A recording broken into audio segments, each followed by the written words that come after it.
¿Qué tal? Bienvenidos a Mesa de Periodistas. El presidente entregó su quinto informe de gobierno, aseguró que volvió a realidad su sueño de reducir las brechas de desigualdad, no la reducción de la pobreza, pero no abundó en que 50 millones de mexicanos no tienen servicios de salud y que el rezago educativo alcanza más de 25 millones de personas. Destacó que ya no hay torturas, masacres, desapariciones y mucho menos narcoestado, pero ni una palabra a las víctimas en el sexenio más violento de la historia. Abrazos a criminales y balas para los ciudadanos, como decía Xóchitl Gálvez, en un país con récord histórico de violencia. Le doy la bienvenida a Leti Robles de la Rosa, como siempre, articulista, reportera de Excelsior. Gracias por estar con nosotros. Y Luis Miguel González, director editorial del Economista. También un placer tenerlos por acá. Bienvenidos. Gracias. Bueno, pues comencemos con su evaluación de estos 5 años de gobierno, Leti. Pues mira, realmente el informe de gobierno de este presidente ha dejado de tener el interés que tuvieron los informes de los anteriores presidentes de la República, porque pues todos los días habla, todos los días sabemos de qué va el asunto, repite lo mismo durante mucho tiempo, llevamos años escuchando de que ya no hay violencia, de que el país va muy bien, hay medicina, es como un mundo paralelo. Entonces, me parece que este informe de gobierno ya perdió todo ese lucimiento que tenía antes. ¿Qué podía uno descubrir? ¿Qué había de nuevo? Pues ya no hay nada nuevo. Y por el otro lado, creo que el resumen que tú acabas de dar me parece magistral. Este tema de que él, por un lado, pues resalta lo que desde su punto de vista es el país, pero por el otro lado está el país de las realidades, el país de la inseguridad, el país de las masacres, el país que está dominado por el narcotráfico en muchos, el país en el que ya no es seguro ser mujer porque te ocurren muchas cosas, donde los niños no tienen medicamentos, los adultos ya no tienen medicamentos para los nervios. En fin, es un país completamente diferente, el país de la realidad, que el país que trazó el presidente de la República, no solamente este 1 de septiembre, y que lo ha hecho 5 días antes y ahora 5 días después de ese informe en el radio, televisión, sino ese país que ha trazado en los últimos años es un país muy diferente al México en el que vivimos todos. Luis Miguel, ¿coincides en esta evaluación? Y también te pregunto, ¿es una señal que no haya dado en el informe, aunque sí viene en el escrito, datos, por ejemplo, de inflación, de crecimiento, de PIB, esos números que obviamente le íbamos a prestar atención, sobre todo cuando sus indicadores, por ejemplo, él destacaba el incremento al salario mínimo, el beneficio de los programas sociales, la reducción en el número de pobres, no tanto de pobreza extrema? ¿Cómo lo evalúas tú? Creo que Leti literalmente, creo que toca uno de los temas más importantes. Un presidente que comunica tanto a lo largo del año le ha quitado importancia al acto del informe. Alguien diría, bueno, porque informa todos los días, pero yo diría más bien porque el mensaje es el que manda todos los días. Cuando dice en el tema de violencia se acaban las masacres, básicamente no se han acabado las masacres. Podemos discutir qué tanto es responsabilidad del gobierno federal, cuál es la responsabilidad de los gobiernos locales, qué parte de este episodio de violencia no estamos entendiendo como sociedad, qué parte no está entendiendo el gobierno. En lo económico, yo diría, la brecha más grande, cada vez más clara, es entre el mundo de lo formal y de lo informal. Hablamos de un aumento en el salario mínimo que es real, pero tenemos 33 millones de personas viviendo en la economía informal, a las que no beneficia el salario mínimo, a las que no le tocan las discusiones sobre cuántas horas de trabajo son por semana, cuántos días de vacaciones. Entonces yo diría, es normal que un presidente utilice su informe para homenajearse. En lo único que discrepo con Leti Robles, respetuosamente, tampoco es que fueran muy interesantes los informes anteriores. Uno tiene que aportar como comunicador la dosis de autocrítica que los presidentes nos quieren ahorrar. Me parece que no hay autocrítica. En este caso, el presidente, supongo que con su equipo dice, ¿para qué hago autocrítica? Para eso están todos mis enemigos, todos mis adversarios. Pero es un sexenio, yo diría, donde los resultados no corresponden a las expectativas de gran cambio, en buena medida porque ha sido muy complicado y el gobierno en algunas cosas ha metido la pata. Ha destruido instituciones que le pudieron haber ayudado a cumplir mejor sus tareas, claramente en el sector salud. Luis Miguel, dices que pues obviamente hay cierta diferencia entre lo que se esperaba y lo que se ha logrado. Platicando con periodistas de España, de Argentina, de Perú, hacían una crítica a la prensa mexicana por lo que decían hace un momento ustedes dos. Es un presidente que sale todos los días y da información todos los días, y desde el extranjero se ve como que es un presidente que rinde cuentas, pero al final hay una distorsión entre los hechos, como por ejemplo, ya no hay masacres, y los dichos del presidente López Obrador. De alguna manera manipula o impone tanto su agenda como la narrativa. Sin embargo, es cierto lo que dices, Luis Miguel, los otros presidentes también salían y daban su informe, pero tampoco es que hubiera una rendición de cuentas tan transparente y apegada a la realidad, Luis Miguel. Sí, creo que cuando nos critican de afuera, pues valdría la pena que vinieran a tratar de hacer el trabajo en México. No es que la mañanera sea el espacio para confrontar con el presidente, porque está muy controlado quién pregunta, cómo pregunta, qué temas se tocan. Y yo diría, hay muchos buenos periodistas haciendo el trabajo. ¿Por qué de alguna manera el buen periodismo no termina imponiendo agenda del mismo modo que se impone agenda a partir de un mal chiste en TikTok? Pues es parte del espíritu de la época.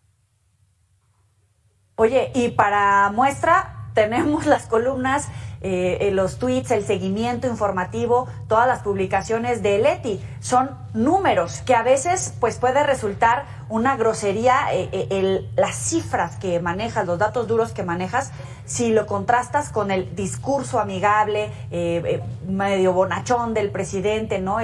Con esta facilidad de palabra que tiene, pero que efectivamente nos hace replantearnos tanto el trabajo de la prensa, el acceso a la información, la rendición de cuentas y lo que dice el presidente, Leti. De hecho, pues mira, yo creo que realmente ha sido el trabajo de los periodistas el que ha permitido mostrar que la realidad que se da en la mañanera no es la realidad del país. Realmente todos los periodistas que están en los periodistas que estamos investigando sobre abastecimiento de medicamentos, sobre la corrupción, muchas cosas que se están haciendo, no solamente desde los equipos hoy pomposamente llamados equipos especiales de investigación en periodismo, no, los periodistas diaristas estamos contando todos los días la realidad de este país. Muchos también lo estamos haciendo, no solamente, sino también en las redes sociales, y es justamente ese trabajo el que ha permitido darnos cuenta y que lo puedan ver desde fuera, que México es lo que se traza en las mañaneras, ya lo dijo Luis Miguel. En las mañaneras no existen posibilidades de poder que un periodista pueda confrontar al presidente de la República, porque está muy controlado, porque los que hablan cuando ocasionalmente le dan la palabra a un periodista profesional, bueno, se utilizan las redes sociales para denostarlo, para acribillar, si me permiten el término, el símil, con las redes sociales, desacreditándolo, burlándose de él, de su físico, de sus preguntas. Hemos visto muchas cosas. ¿Por qué? Porque ellos buscan inhibir el valor intrínseco de un para preguntar, para que ya no se anima a ir a las mañaneras. Es toda una estrategia y que no es nueva, que se utilizó el siglo pasado en algunos gobiernos. Recordemos, hay 11 principios de Goebbels que te hablan de todas estas fórmulas. Entonces, no es nuevo. Y yo creo, realmente con Luis Miguel, en que pues yo los invitaría a esos periodistas extranjeros a que vengan a ver a que conozcan en verdad lo que estamos haciendo los periodistas, los periódicos, que en medio de un arco de censura y de control del gobierno, estamos tratando y seguimos vivos y seguimos coleando, ¿no? Ya que pones el tema en la mesa, el narco, el presidente López Obrador ha dado algunos datos del nivel de penetración de grupos del crimen organizado, de narcotraficantes, tanto en los diferentes estratos de gobierno, en legislaturas, en alcaldías, en policías, en los aeropuertos, en las aduanas, con datos duros, exhibiendo, por supuesto, a Genaro García Luna, que enfrenta cargos en Estados Unidos. Y el presidente asegura que en este momento ya no hay un narcoestado. Antes era un narcoestado por el peso que significa esa catalogación que hace el presidente López Obrador, y cómo contrastar los sexenios anteriores con el del presidente López Obrador, porque ha sido muy criticado que reciba y que salude de mano a la mamá del Chapo, por ejemplo, Luis Miguel. A ver, creo que por desgracia la pesadilla no ha terminado. Toma nuevas formas, nuevos protagonismos, y hay que ver el narco o el crimen organizado como una industria en evolución. El que la forma de corromper, la forma de operar no sea la que tenía en el sexenio Calderón, no quiere decir que no haya penetración del Estado mexicano, y vamos a hablar de los 3 niveles de gobierno, pero también de los 3 poderes. Estamos hablando de jueces, estamos hablando de legisladores. Creo que lo único que a mí me gustaría matizar es cuando hablamos de penetración del crimen organizado respecto al gobierno, al Estado mexicano, también tenemos que hablar de muchísima gente que está dando la batalla, que pierde la vida. Hablo de periodistas, colegas, que han tratado de contar esa historia en condiciones muy complicadas y han perdido la vida. Entonces, creo que tenemos que hacer matices, creo que tenemos que encontrar la zona de grises, entre otras cosas, como una manera de darle el homenaje que merece a la gente que estaba dando la batalla, que la ha dado. Yo diría, no hay manera que una industria tan poderosa no mantenga literalmente una fuerte presencia. El problema es, ahora el narco es más peligroso porque ha entrado a otras actividades. Bien. Ya el principal negocio no es el tráfico de drogas, estamos hablando de extorsión, tráfico de personas y otras cosas más. Luis Miguel, tenemos que hacer una muy breve pausa. Les dejo esta pregunta para volver al del corte. ¿En un año podrá pacificar México? Vamos a la pausa en Mesa de Periodistas. Volvemos.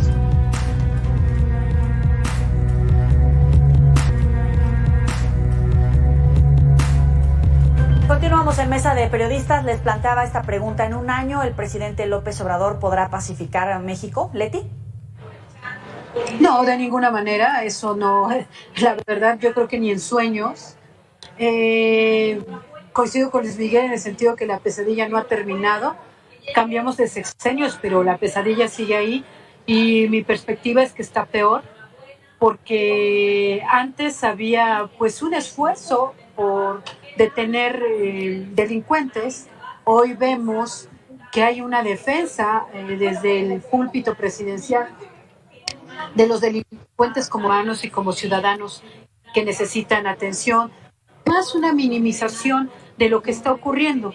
Si bien en otros sexenios vimos a presidentes diciendo, es que eran narcos, y no, antes, es que la señora mintió y estaba enferma del estómago, pero se metió en un cuartel y por eso la mataron.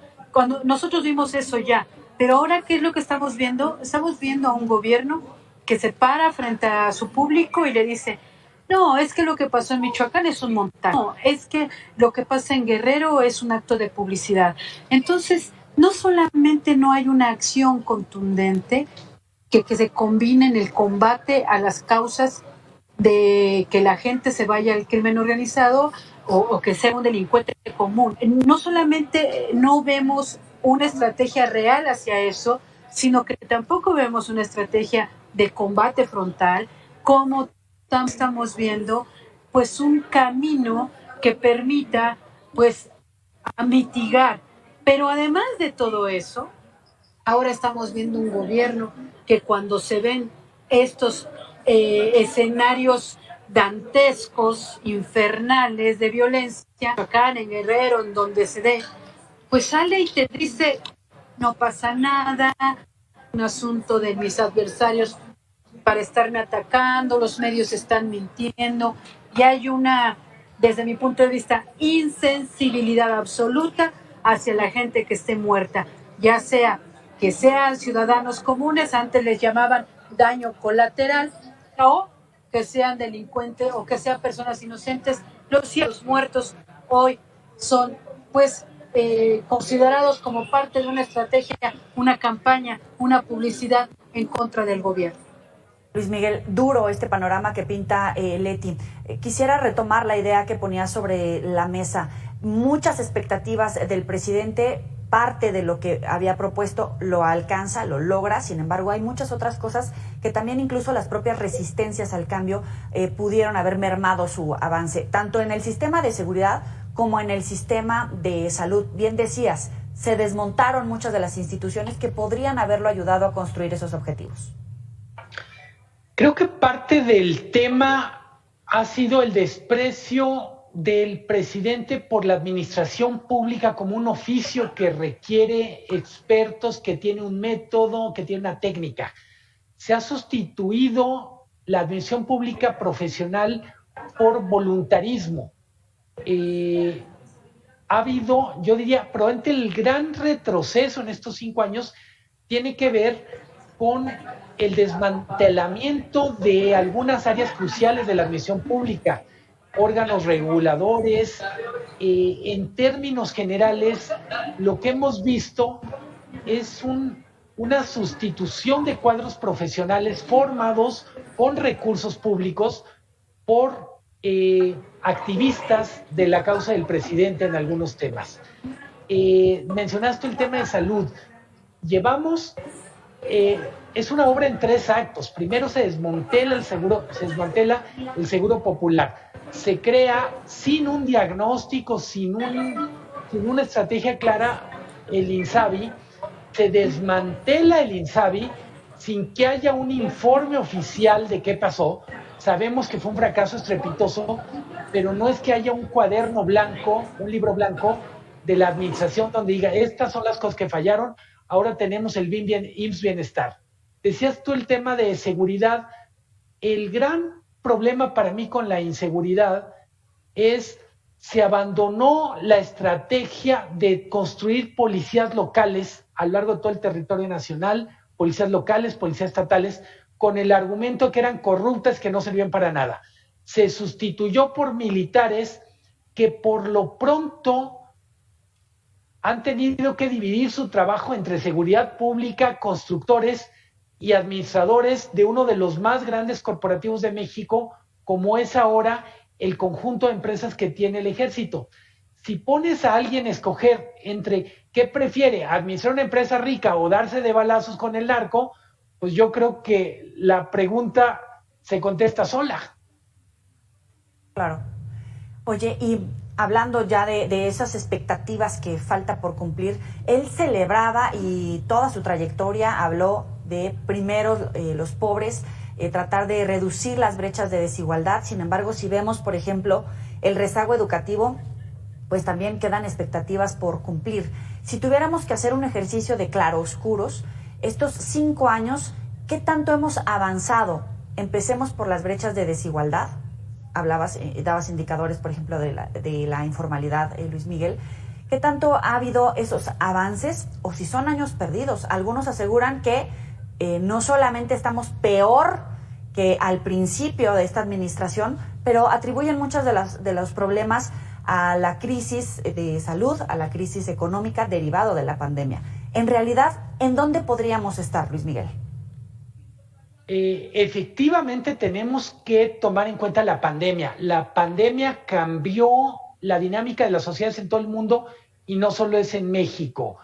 Tuvimos más de 1 millón de muertos relacionados con pandemia y eso significó la destrucción de una parte importante del tejido social en forma de microempresas, en algunos casos familias. Dejando de lado la pandemia, yo diría, veo avances en mercado laboral, dejo fuera la informalidad, me gusta lo que ha pasado con el salario mínimo, me gusta que se esté promoviendo la democracia sindical, me gusta que haya un nuevo paradigma, un nuevo sistema de justicia laboral,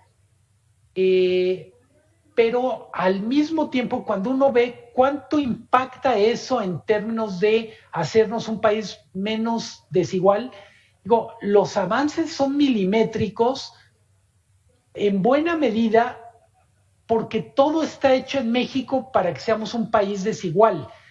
Incluso decisiones un poco capricho, como los libros de texto, corren el riesgo de ahondar la brecha, porque resulta que quienes solo tengan el libro de texto gratuito van a estar menos preparados que los que tengan libros de más calidad.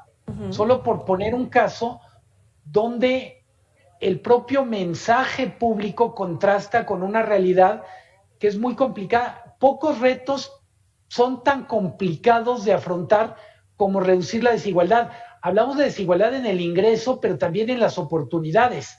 México es un país en donde arrancamos desiguales según la clase social en que vivamos, según la región en que nazcamos, según el género en el que nacemos, pero también somos desiguales al final del camino. Leti, te la planteo de otra forma. Son 5 años con avances, 5 años perdidos, como los más críticos del presidente López Obrador señalan, porque la verdad es que coincido en la mayor parte con Luis Miguel, estos claroscuros, pero habrá quien señala que son 5 años perdidos en seguridad o en salud, pero pusimos otros indicadores. Pues mira, vamos a ser francos, yo creo que todos los gobiernos tienen, como tú lo has dicho, claroscuros. Desafortunadamente, desde mi perspectiva, este gobierno tiene más oscuros que claros. Entre los claros yo destacaría, coincido con Luis Miguel, el tema pues de mayores derechos laborales, que ya estaban, pero que no había forma de que te las respetaran. Destaco también la regularización del outsourcing, estas nuevas medidas que se tomaron en torno para evitar con el abuso. Uno de los claros que a mí me gusta de este gobierno, y lo tengo que decir tal cual, es la disciplina que se aplicó en el SAT para que los grandes contribuyentes paguen, porque ya era, la verdad, un festival de impuestos que no se pagaban y que todo estaba recargado en los asalariados. Pero ahí mismo tiene obscuros. Por ejemplo, me quedo en el SAT. Ahora resulta que desde el 2019 una persona que tiene 2 empleos ya pagó el impuesto del ISR en el empleo A, lo pagó en el empleo B, pero ahora el SAT le inventa un tercer pago del ISR porque ahora le salen los 2 salarios y dice, ay, de todas maneras me debes, y entonces ya estás pagando 2 veces el ISR, lo estás pagando 3 veces. Entonces ahí tiene una cosa muy buena, pero también una cosa muy mala, que es seguir sangrando al contribuyente cautivo. Por otro lado, me parece, desde mi perspectiva, que en términos de educación no nos va a ir muy bien. Una lamentable decisión haber destruido todo lo que tenía que ver con la reforma educativa anterior, que si no era perfecta, me parece que tenía aspectos muy positivos. Me parece que es un grave error haber destruido la aplicación de la reforma energética, que era ahí sí, claro, y escuchado por expertos mundiales, casi era perfecta, era un modelo construido con muchos modelos de otras naciones. Creo que esos son errores garrafales que volvieron a generar a México un retroceso. Pues nos va a costar mucho trabajo salir de ahí. Luis Miguel, esta parte económica, es cierto, no la habíamos tocado, todo lo que tiene que ver con el TEMEC, y también, pues ya de paso, porque nos queda aproximadamente un minuto, el combate a la corrupción, ¿era la gran promesa? ¿Se cumplió? No, con la corrupción pasa como con la desigualdad. Es muy bueno para hacer campaña, pero muy difícil para gobernar. Le pasó al PAN cuando llega con la promesa de combatir la corrupción de los priistas, y creo que es el Waterloo de todos los gobiernos que prometen combatir la corrupción. En lo económico coincido con Leti. Lo del sector energético nos va a pasar factura más adelante. se hizo más lenta la transición energética, se le ha metido una cantidad impresionante de dinero a Pemex, y si vemos los grandes números de Pemex, cuánto produce, cuánto refina, simplemente no se ha podido mover el elefante. ¿Y cómo se va a mover si comió tanto? Bueno, ahí tiene el panorama. Leticia Robles de la Rosa, articulista, reportera de Excelsior. Luis Miguel González, director editorial del Economista. Muchísimas gracias por estar con nosotros en Mesa de Periodistas. Un placer. Gracias. Que a ustedes también les agradezco. Nos vemos la próxima.